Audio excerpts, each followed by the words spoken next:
Бәріне сәлем, сіздермен бірге Мәдина. Бүгін ерекше дәмді болып шығатын муравейник дайындайтын боламыз. Ең бірінші ұнға қатып тұрған майды теркадан өткіземіз.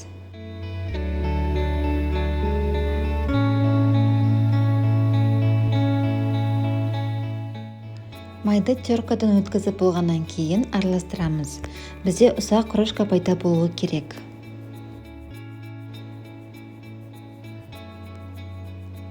Одан кейін разрыхлитель, қант, қаймақ және жұмыртқаны қосып араластырамыз.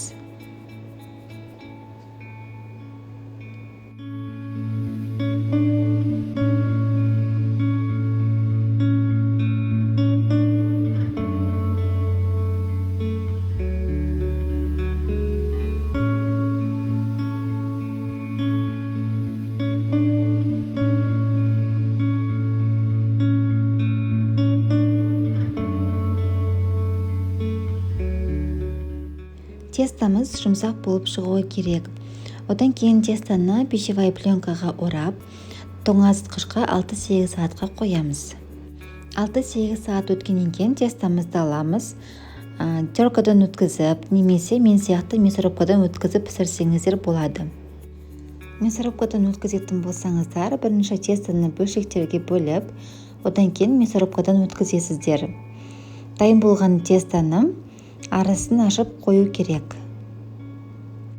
Тестамызды өткізіп болғаннан кейін 180 градусқа дейін қызып тұрған пеште асты үстіне қойып 20-25 минут қызарғанша пісіріп аламыз.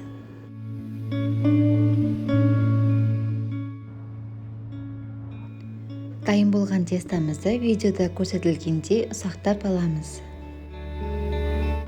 Енді муравейникке ерекше дәм беретін кунжут пен орехты қызарғанша 2-3 минут қуырып аламыз.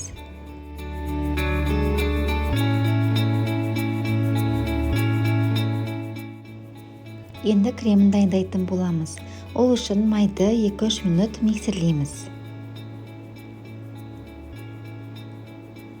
Одан кейін сгущенканы және де вареный сгущенканы қосып миксерлейміз.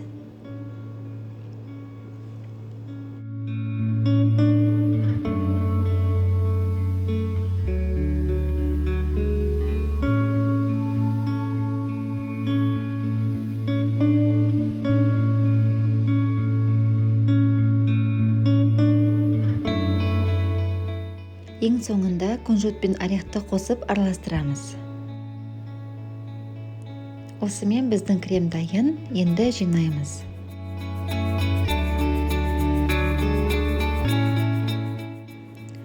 Ұсақталған тестамыздың барлығын кремге салып, ақырын араластырамыз.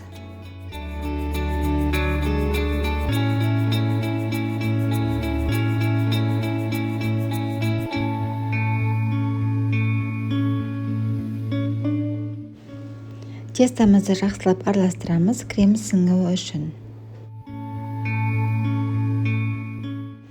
Ал енді муравейникті жинаймыз. Мен сияқты домалақ шарик жасап, кекстің қағазына салсаңыздар да болады. Немесе тарелкаға салып безендірсеңіздер болады. Өз қалауларыңызша жасасаңыздар болады. Мен муравейниктің жартысын тарелкаға салып, домалақ пішінге келтіріп, үстін шоколадты глазурмен безендірдім.